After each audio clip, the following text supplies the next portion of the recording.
네, 트럼프 시대가 왔죠. 근데 이 대선 결과 보고 충격받은 사람들 많아요. 저도 사실은 해리스 당선을 오래전부터 예측을 했죠. 저는 뭐 저만의 다른 모델을 가지고 예측을 했는데 틀렸습니다.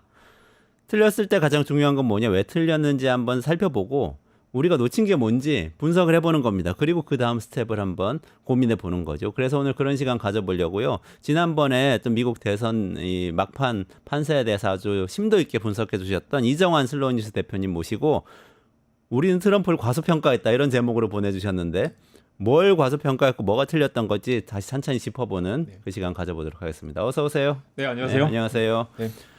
그 막판에 해리스가 당선된다는 예측을 굉장히 많이 이 주류 그렇죠. 언론하고 이 전문가들이 했었어요. 네. 근데 완전히 틀렸네요. 사실 이게 이제 희망이나 기대가 아니라 데이터를 봐야 될 텐데, 그리고 사실 통계는 과학이지 않습니까? 근데 이제 마지막에는 아무래도 그 뉴욕타임즈를 비롯해서 미국의 진보 성향 언론들이 이 당위 또는 그 장기적인 뭐 미국 사회의 미래 같은 것들을 좀 과하게 반영하지 않았는가 싶고요.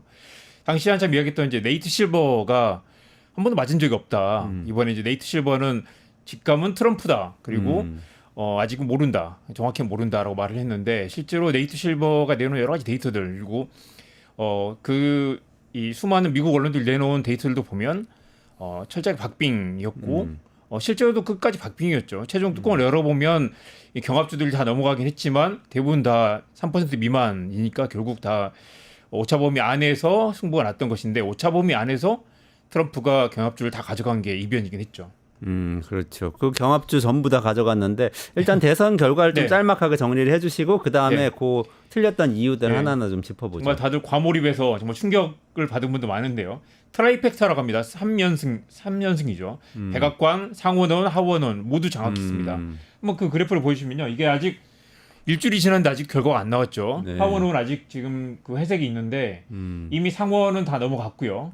하원도 지금 이제 두 성만 넘어가면 과반이 되는데 이미 이 표를 보면 다 넘어가 있는 것으로 보입니다. 그래서 이 트라이펙타가 거의 확실한 상황이고요.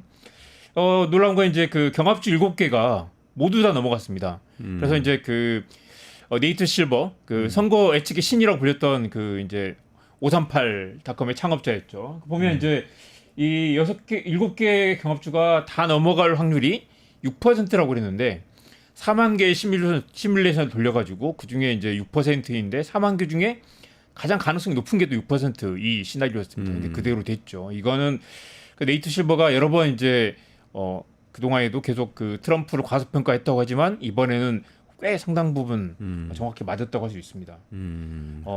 우리가 이제 백인 여성들이 막판에 결집하고 있다. 그리고 제 이 방송에서도 아이오와주가 심상치 않다라고 말했는데 맞아요. 네. 그랬는데 백인 여성들이 결집하긴 했지만 그게 생각보다 크진 않았다. 그리고 더 강하게 저학력 대졸 미만 백인 남성들의 결집이 예측보다 훨씬 높게 나타났다라는 게 이변이었습니다. 그렇게 연령별 그 학력별로도 누가 더 지지했는지가 지금 나왔나요? 네, 조금 이따 출구조사 결과 한번 잠깐 보여드릴 거고요. 그 전에 뉴욕타임즈 그 빨간색 그림 한번 보여주시겠어요?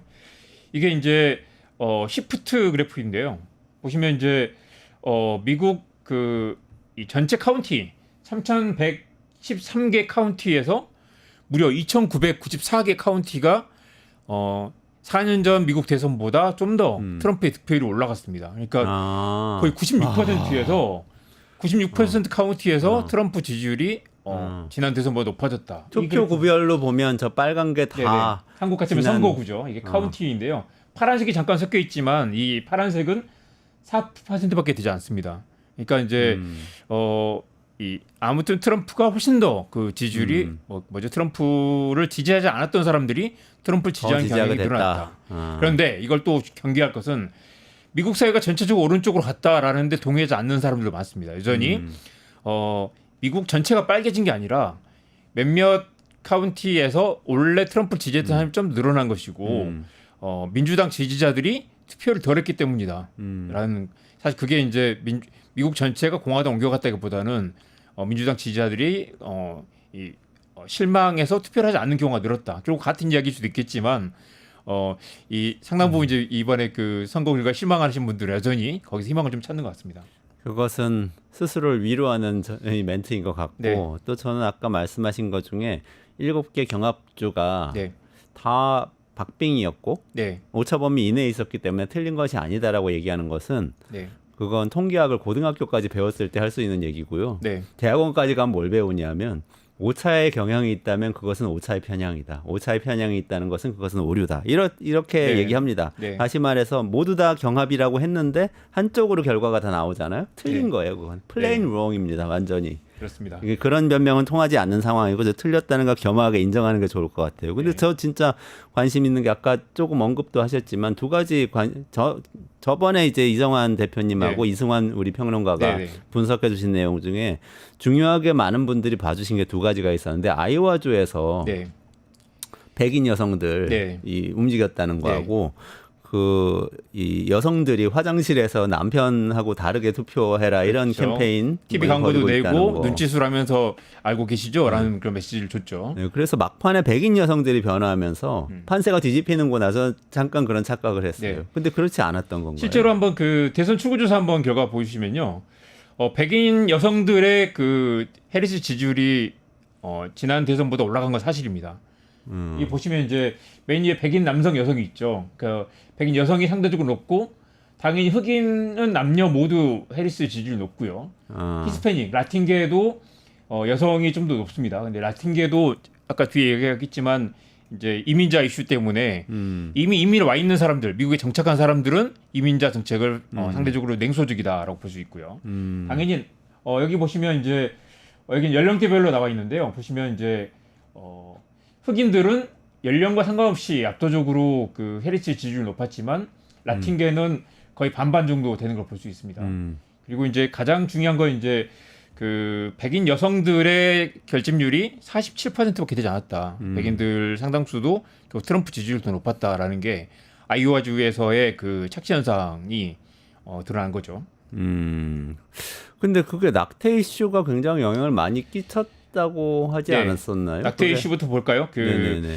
이 낙태 이번에 이제 선거를 하면서 주별로 낙태 허용 법안을 또 투표한 그 주들이 있었어요. 네네. 이번 대선 때 같이 투표한 건가요? 네네. 그 이제 주마다 이제 투표하는 김에 주민투표가 있었는데 거죠? 그 그래프 한번 보여주시겠어요? 정말 놀라운 그림입니다. 맨 왼쪽이 이제 낙태를 허용할 것인가에 대한 법안이고요. 두 네네. 번째가 대통령 선거, 그러니까 이제 네. 트럼프와 해리스 지지율이고 세 번째는 이제 상원 의원 지지율인데요. 보시면 이제 맨 왼쪽에 보라색으로 되어 있는 게 찬성이고 그러네요. 낙태를 허용하자라고 했으면서도 트럼프를 뽑은 것이 아리조나는 또 아리조나. 경합주인 줄 알았는데 네네. 또 트럼프가 그렇죠. 완승한 곳인데. 트럼프를 지지하더라도 근데 낙태는 또 지지했네. 낙태는 그러니까 이게 사실은 이제 어. 그 이번에 그 트럼프도 지난번 TV 토론에서 그런 말을 했는데 낙태를 전면적으로 금지하지 않는다. 이 주별로 결정할 거기 때문에 그걸 빠져나간 거죠. 그러니까 연방에서 네. 금지하지는 연방에서 허용하거나 금지하거나 결정을 안 하는 거다. 네. 주에서 알아서 할 하는 거다. 일이다라고 빠져나갔고 결국 이제 트럼프는 계속해서 낙태를 금지해야 된다라고 주장을 했지만 그걸 빠져나갈 빌미를 줬던 거고 실제로도 애리조나 같은 경우는 압도적으로 낙태를 허용해야 된다라고 찬성했으면서도 또 트럼프를 또 압도적으로 지지를 하는 역설적인 모습을 보였던 거죠. 이 말은 이 그래프를 보면 정말 놀라운 건 해리스가 낙태를 강하게 밀었고 이런 여성의 이 몸의 권리를 지키지 않는 대통령을 뽑을 것이냐라고 캠페인을 벌였지만 이게 실제 상당수 유권자들에게는 결정적인 요인은 아니었다라고 볼 수 있습니다. 네바다도 그러네요. 네바다도 낙태는 찬성, 트럼프도 찬성 네. 이렇게 돼 있네요. 네. 그건 그래서 이제 뭐 놀라운 뉴욕주 같은 결과네요. 경우는 뭐 해리스 그 이제 일관되게 했지만 일관되지 않는 경우도 많다. 그래서 이게 결정적인 이슈는 아니었다라고 볼 수도 있습니다. 한 가지 확실하게 틀린 게 나왔네요. 네. 낙태가 선거 결과를 좌우할 것이다. 네. 라는 건 틀린 거네. 네. 유권자의 30%는 낙태의 권리를 지지하면서도 트럼프를 지지했다라는 분석도 있었습니다. 정말 안타까운데 그래서 이제 그 플로리다 같은 경우는 트럼프가 13%로 이겼지만 57%는 낙태를 또 찬성하는. 그런데 이제 결국 이게 과반 3분의 2가 돼야 되기 때문에 이 통과되지는 못했습니다. 네네네. 그렇군요. 이게 그러니까 중요한 또 착시 현상 중 하나였고요. 또 이민 정책은 어때요? 이민 볼까요? 정책 네. 관련해서 또 네. 그 트럼프가 굉장히 강경하게 나오니까 기존의 히스패닉 표가 떠날 네. 거다. 막판 네. 해리스를 결집한다. 막 그랬잖아요. 그래서 펜실바니아에서 뒤집어진다 막 그랬는데. 네, 그렇죠. 그러니까 아까 말씀드린 것처럼 이미 미국 사회에 정착한 이민자들, 투표권이 있는 유권자들은 사실 이민자를 어느 정도 제한하는 게 맞다는 쪽으로 좀 투표를 했을 수도 있고요. 그리고 또 이제 그 미국에 살고 있는 외국인들 가운데 절반은 이미 시민권이 있고 나머지 절반은 또 합법적인 영주권자들입니다. 그러니까 이제 23%가 불법 이민자들인데 이게 또 보면 이 미국 사람들 알고 있다는 거예요. 불법 이민자들이 또 가장 낮은 부분을 떠받치고 있어가지고 경제를 활성화시키는데 도움을 주고 있다. 그래서 이제 불법 이민자들이 나의 일자리를 뺏는다고 생각하지는 또 않는다는 거죠. 그래서 이제 이게 이 트럼프가 이제 이민자들 당장 내쫓겠다라고 했지만 이미 그 미국에 정착해 있는 외국인들, 그러니까 그 이주민들 사이에서는 이게 결정적인 이유는 아니었다. 그리고 출구조사 결과를 봐도 청년 흑인들과 청년 백인들은 오히려 이제 해리스를 지지했지만 이제 그 좀 안착해 있는 기득권으로 안착해 있는 이 히스패닉 라틴계 유권자들은 모든 연령층에서 트럼프 지지가 꽤 높게 나타났습니다. 그래서 이 이민자 이슈도 사실 이제 트럼프의 지지율을 크게 깎아먹지는 않았다라고 볼 수 있습니다. 아, 그렇군요. 아, 그러니까 이거 어차피 사실은 네. 이번에 이민 정책이 굉장히 큰 이슈가 됐다고 생각하면서 민주당 또 특히 이제 기존의 미국의 진보 리버럴 진영에서는 그것 때문에 유색인종들이 더 우리를 지지할 거라고 생각하고 초반에 해리스 나타나자마자 결집 전략을 썼잖아요. 네. 근데 완전히 착각과 패착이었던 거네요. 맞습니다. 그리고 그 해리스가 이제 TV 토론에서도 우리도 이민자 규제할 거다라고 했지만 사실 그런 이제 해리스의 정책 중에 많은 게 이제 완전하게 바이든과 끊지도 못하고 바이든을 밟고 넘어서지도 못하고 우리도 트럼프처럼 할 거다라는 걸 많이 내놨단 말이죠. 그게 사실은 이제 명확한 색깔을 안겨주지 못하고 트럼프를 해리스를 지지할 만한 확고한 이 철학적 기반을 만들지 못했던 그런 원인도 있습니다. 어떤 면에서는 백인들 같은 경우에는 문화적으로 이민자들이 많아지면 좀 불편하고 문화적인 불편함이 있고 이민자들 이미 이민해서 시민권을 획득한 분들의 경우에는 경쟁자들이 많이 생기니까 이민자들이 불편하고 이민해서 불법 체류하고 있는 분들은 그 인권 침해라든지 그 디포테이션 그 추방하는 문제 때문에 불편한 이런 상황이 현재 상황인데 그걸 깨트리겠다고 트럼프는 어쨌든 한 거고 해리스는 그냥 그대로 둘 것 같잖아요. 그 이제 세 번째 만약에 그 편견과 오해로 이 마가주의자들, 그러니까 이제 골수 트럼프주의자들 그리고 이 차별과 혐오를 일컫는 혐오를 퍼뜨리는 이런 사람들이 어떻게 대통령 정권을 잡을 수 있느냐 두 번이나 그게 사실 많이 충격이 컸을 텐데 이 뉴욕 타임즈가 이제 반성을 하면서 이런 걸 내놨어요. 그 이번에 트럼프를 지지한 사람이 7,400만 명인데 이제 골수 트럼프주의자들, 그러니까 혐오와 차별로 똘똘 뭉치고 국교의사당에 쳐들어갔던 사람들이 한 1,700만 명쯤 된다. 적은 수는 아니죠. 그렇지만 아주 일부인 거죠. 그러니까 마가파들, Make America Great Again. 그 사람들이 1,700만 명쯤 된다고 하면 나머지 7,400만 명은 뭐냐? 이 사람들은 골수 혐오와 편견도 아닌데도 이 사람들은 이 사람들은 골수 극우주의자 아니면서도 트럼프 지지한 사람들이 꽤 있었다. 이 사람들 중에 인종차별이나 여성 혐오주의자가 없었던 건 아니겠지만 전부 다 그런 사람들은 아니라는 거죠. 비교적 상식적이고 평범한 사람들 중에 절반 정도가 트럼프를 지지했다는 거니까 그걸 우리가 그 미국 사회가 간과했다는 이야기도 될 거고요. 그러니까 의사동 점거 사건에 충격을 먹은 사람들이 많지만 그리고 그런 일이 벌어지지 않기를 바라지만 상당수 많은 사람들은 계란, 우유, 가스 가격 같은 것들이 내 삶에 영향을 미친다. 그리고 그걸 트럼프가 더 잘할 거라고 봤다는 거죠. 그리고 뒤에 이야기하겠지만 가장 큰 이제 해리스를 돌아선 이유 중에 하나는 해리스는 결국 바이든이고 바이든 정부 시절에 인플레이션이 또 엄청나게 문제가 됐죠. 그러니까 이제 바이든 정부도 억울할 수도 있습니다. 그 코로나 때 돈을 많이 풀었고 그 돈 푼 게 인플레이션 올린 다음에 지금 내려가지 않은 상황인데 사람들이 트럼프 시절에 살기 좋았다라는 착각이 있는 거죠. 트럼프 3년은 코로나 전이었고 마지막 1년이 트럼프 코로나 팬데믹 때문에 엄청 살기 어렵고 그렇죠. 2020년 봉쇄도 있었는데 사람들은 그걸 기억하지 않고 바이든 때 힘들었다라는 걸 기억하고 있는 거죠. 트럼프 때는 살기 좋았지라고 생각하고 있는 거고요. 근데 또 한편으로는 그러니까 지금은 중도층이 경제 때문에 반 바이든 감정이 생겼고 그래서 트럼프로 돌아섰는데 해리스는 그걸 뒤집지 못했다 이런 분석이잖아요.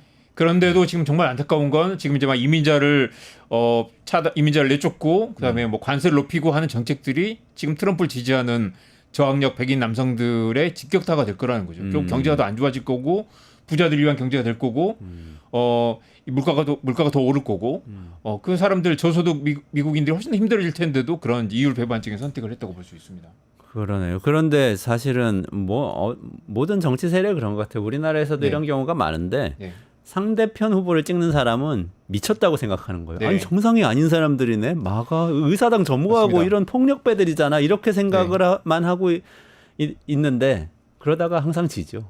이번에 항상 그 그러다가 져. 위어드 전략이라는 게 있었죠. 네. 저 사람들 이상하지 않아요라고 이제 이야기하면서 그게 엄청난 화제가 되고 트럼프 지지자들을 부끄럽게 만들었다라고 했지만 그 위어드 그 이상한 사람들이라고 평가받는 사람들이 마음에 칼을 품고 있다가 이제 해리스를 반대하는 투표를 했던 거죠. 그러네요. 그렇게 위어드에 열광하고 해도 그 숫자가 1,700만 명 안 됐을 수도 있어요. 마가주의자들이라는 네네. 거 1,700만 명. 그리고 트럼프는 일상적으로 정치에 관심이 적은 유권자들, 당신들 어려우시죠라는 것들을 계속 공략을 했는데 이 민주당의 엘리트주의, 우리는 네네네. 우리는 민주주의와 인권과 그다음에 네. 차별받는 사람들을 위한다라고 했지만 실제 그 차별받는 사람들이 역설적으로 트럼프를 지지하는 그런 이제 엘리트주의와 사실 대중 정서가 괴리되는 게 또 패착이었습니다. 그러니까 세 번째는 중도층이 사실 돌아섰는데 골수 마가주의자들이 지지만 하고 있는 것으로 그렇게 착각했다. 네. 세 번째의 실패네요. 근데 바이든 정부에서는 사실은 막판에 우리 경제 정말 좋다 그랬고 사실 우리 한국에서 보기에도 미국 경제가 되게 좋았잖아요. 경제 네네. 성장률도 네. 좋고 뭐 고용도 좋고 그랬는데 그건 영향을 맞습니다. 또 안 준 것 같아요. 결국 인플레이션이 최대 변수였다. 아까 말씀드렸죠.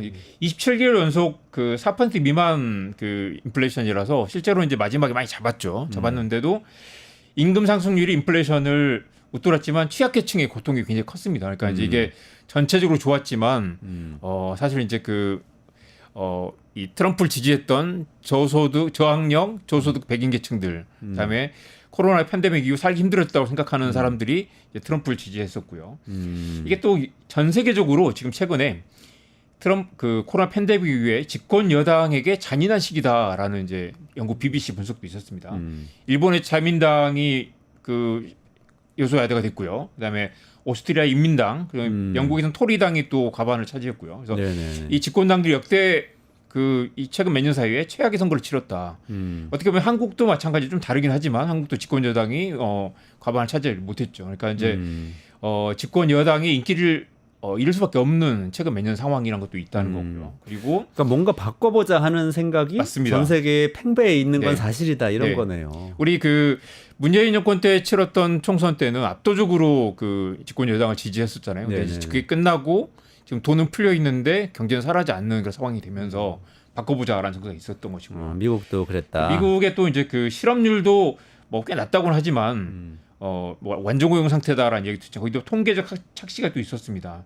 코로나 때보다 낮지만 이건 이제 저축률이고요. 이거는 임금 상승률인데 일단 빨간색이 인플레이션이 엄청 올랐다가 꺾여 있는 상태이지만 여전히 누적으로는 꽤 부담스러운 상황. 그리고 반년 이상 실업인 사람이 160만 명이나 되는데 작년과 비교하면 30만 명 이상 늘어난 상태라서 이걸 사실 이제 워싱턴에 있는 사람들, 민주당 지지자들, 고학력 백인들은 이걸 몰랐던 거죠. 그러니까 워싱턴 포스트 독자가 1,100만 명인데 네. 그 1,100만 명은 아까 마가파가 1,700만 명이라고 했잖아요. 그 사람은 훨씬 적은 규모고 그러네요. 이쪽에 이쪽에 뉴욕타임즈 독자들 그 상당수 중간에 있던 침묵하는 백인, 다수.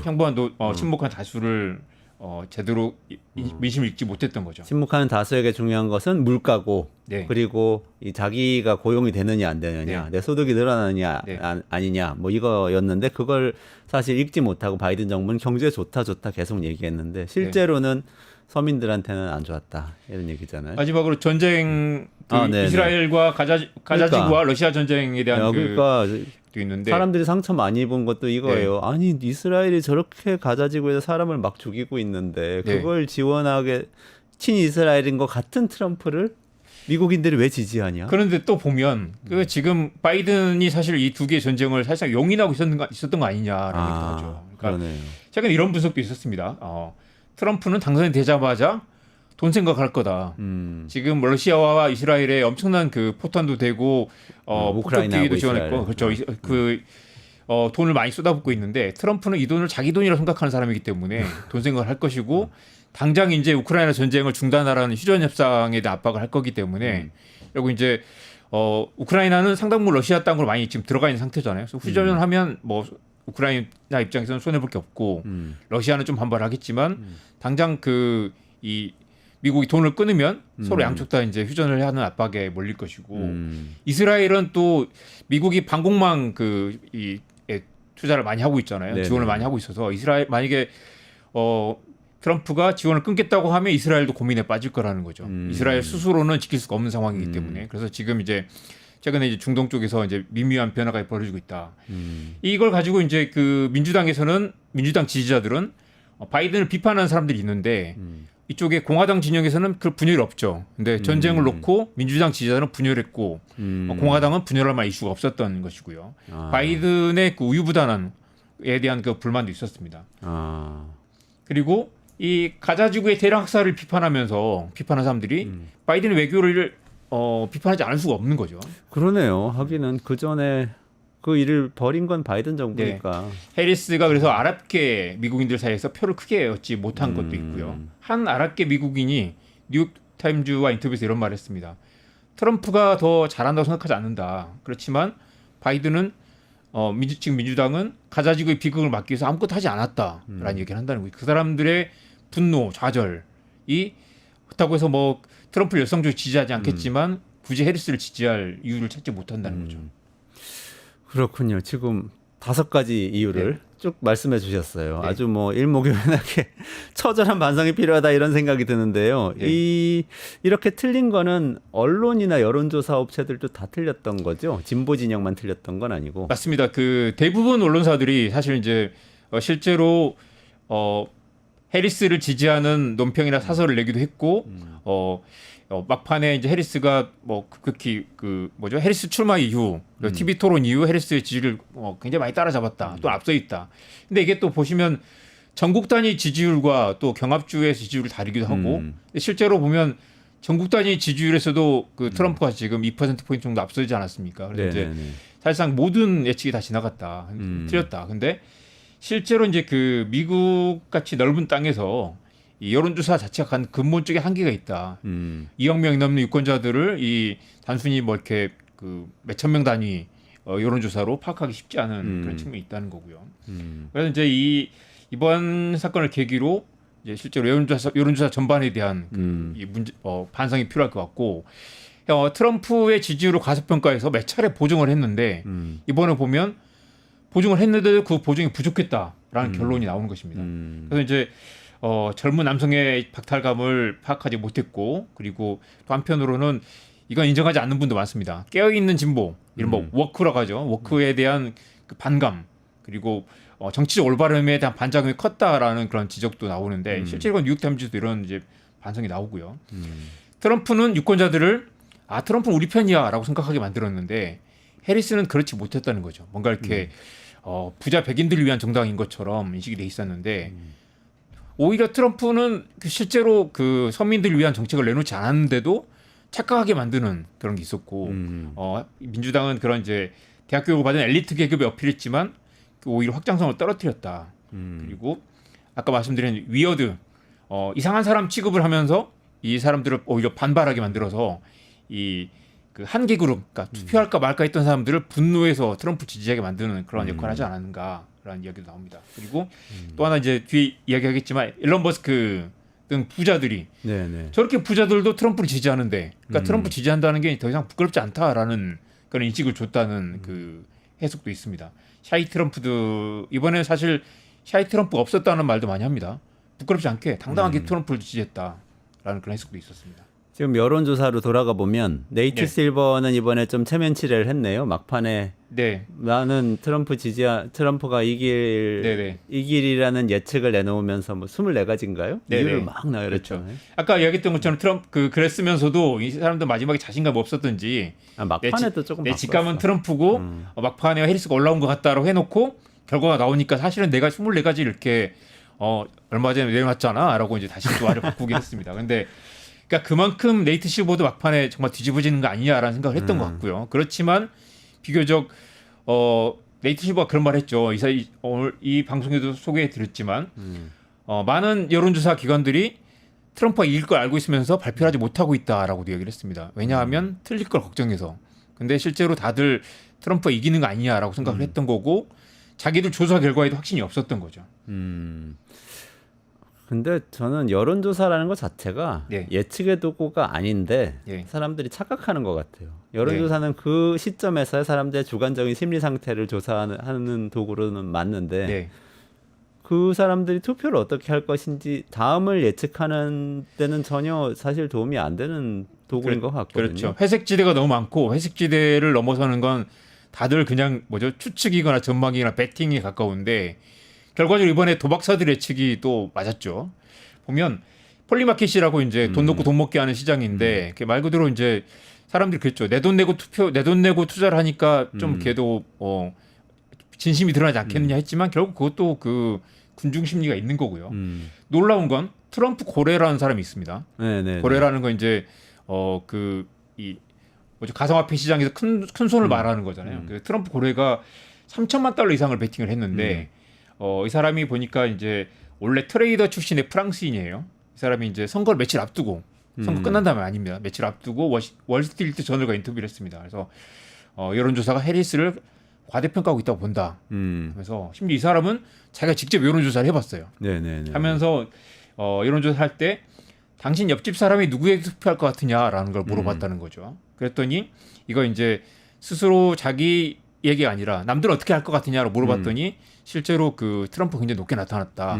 자기가 직접 여론조사를 돌려가지고 확신을 했고 3천만 달러를 쏟아 부어가지고 이 사람이 벌어들인 돈이 5천만 달러 이상인 것으로.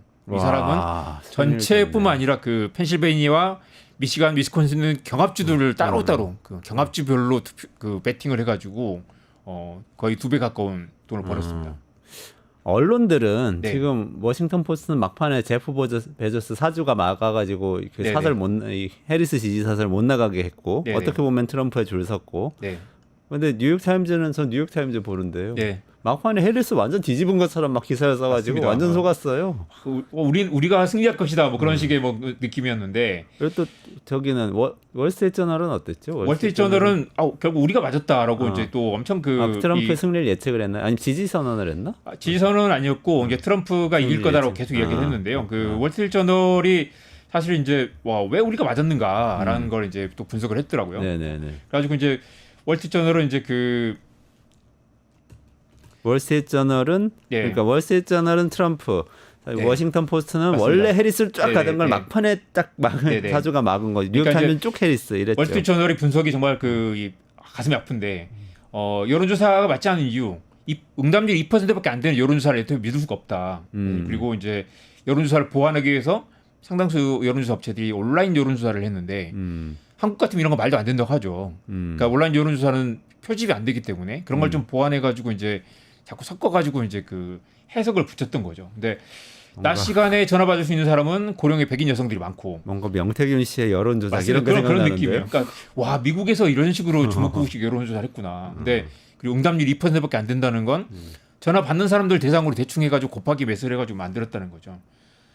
근데 월스트리트 저널은 무려 이제 100명 가까운 그 포커스 그룹 인터뷰를 해가지고 그 사람들 다 분석을 한 거예요. 그 백인 남성, 히스패닉 청년 분석을 해가지고 이를테면 히스패닉 유권자들, 라틴계 유권자들이 처음 10분 동안은 해리스를 지지한다고 말했다가 계속 인터뷰를 하니까 마지막 끝날 때쯤에 사실 트럼프를 찍을 거예요라고 말을 했다는 거예요.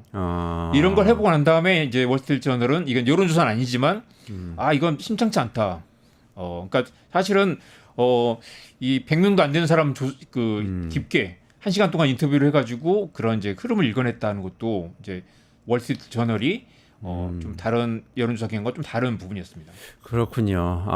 주류 언론들은 어쨌든 뉴욕 타임즈는 지금 패배를 처절하게 반성하고 패배가 아니라 왜 못 맞췄는지 반성하고 있고 월스트리트 저널은 우리가 승리를 예측할 수 있었던 이유를 쓰고 있고 마지막으로 딱 하나만 말씀드리고 싶은데요. 세마포라고 이제 미국의 새로 이제 생긴 뉴미디어 언론사가 있는데 언론이 트럼프를 제대로 비판하지 않아서가 아니다. 트럼프가 어떤 사람인지 우리는 대부분 다 알고 있잖아요. 근데 사실은 이제 뉴스의 사막화 때문에 사람들이 언론 보도에 믿음이 없다는 거예요. 뉴욕타임즈가 아무리 떠들어도 아까 말씀드린 것처럼 1,100만 명이 보는 뉴욕타임즈, 그다음에 외국인들이 또 꽤 많잖아요. 그러니까 뉴욕타임즈의 이 영향력이 예전 같지 않다. 신문 구독자도 많지 않다. 그리고 미국 국민 절반은 언론이 편향돼 있고 쓸모없다고 생각하는 사람이 많다. 그래서 이제 주류 언론 전반에 대한 점검이 필요하고 그리고 우리가 과연 이제 제시카 레신 디인포메이션 설립자 그런 말을 했어요. 트럼프와 싸우는 게 언론의 역할인가? 진실을 이야기해야 되는데 상당수 언론사들이 어떤 선수처럼 뛰어든 거 아니냐라는 그런 이야기도 했었고요. 우리가 해야 될 것은 누굴 지지하거나 지지하라고 설득하는 게 아니라 중요한 질문하는 것이다. 근데 사실 한국도 늘 선거 때마다 반복되는 문제지만 이번 미국 대선을 보면 상당수 언론사들이 트럼프를 막아야 된다는 강렬한 이 사명감, 민주주의를 지켜야 된다는 그 절박한 이 생각 때문에 좀 과하게 좀 개입하지 않았는가라는 반성도 나오는 것 같습니다. 그렇군요. 저는 또 이 마지막으로 그 딜리버리즘이라는 얘기를 이정원 대표님이 해주셨었는데 맞습니다. 민주당의 문제도 얘기하고 싶어요. 미국 민주당 문제는 저는 한국 민주당의 문제이기도 하고 또 한국 진보의 문제이기도 해요. 그러니까 계속 뭔가 설명을 해요. 계속 이거는 좋은 정책이고 이건 어떻게 될 거고 설명을 하는데 제가 트럼프의 워딩을 보니까 설명을 하는 게 아니고요. 뭐라고요? 이스라엘? 저는 전쟁을 끝내겠다는 거예요. 우크라이나 전쟁을 끝내자고요. 죽으면 안 되잖아요. 그러니까 전쟁을 끝내자는 것입니다. 이렇게 바이든은 못 끝냈는데 나는 끝내겠다. 그렇게 얘기를 하는 거예요. 그러니까 메시지를 굉장히 자기가 어떤 결과를 만들어낼 것인가에 이 초점을 맞춰서 사람들 마음을 움직이는데 사람들이 민주주의를 지키기 위해서 투표를 하는 게 아니라 내 삶에 어떻게 좋아지는가. 그렇죠. 내가 어떻게 먹고 살기 좋아질 것인가를 생각하는데 민주당은 고상한 고담 준눈을 얘기했던 거죠. 그리고 아까 출구조사 결과 보니까 어떤 이슈를 중요하게 생각하느냐에 따라서 이 지지가 갈리는데 민주주의 낙태, 대외정책, 경제 이민 이렇게 있는데 경제 이민을 중요하다고 생각한 사람들이 트럼프를 대부분 지지했다는 거잖아요. 민주주의가 필요한 민주주의를 위해서 투표할 거다라고 말한 사람들은 해리스를 찍었지만 사실 이 공약을 잘했어야 된다는 거죠. 민주주의를 보고 사람들이 투표하는 사람은 아직 일부에 지나지 않는다. 그렇죠. 경제 이민 둘 다 경제 이슈인데 경제가 얼마나 중요한가 뭐 이런 생각을 하게 됐습니다. 네, 오늘 이정환 대표님하고 같이 우리가 트럼프에 대해서 잘못 생각했던 것들, 트럼프에 대한 오해에 대해서 짚어봤는데 앞으로도 이원재 끝내주는 경제에서 트럼프 시대가 어떻게 될 건지 짚어볼 텐데 이정환 대표님 오늘 여기서 인사드릴게요. 고맙습니다. 고맙습니다.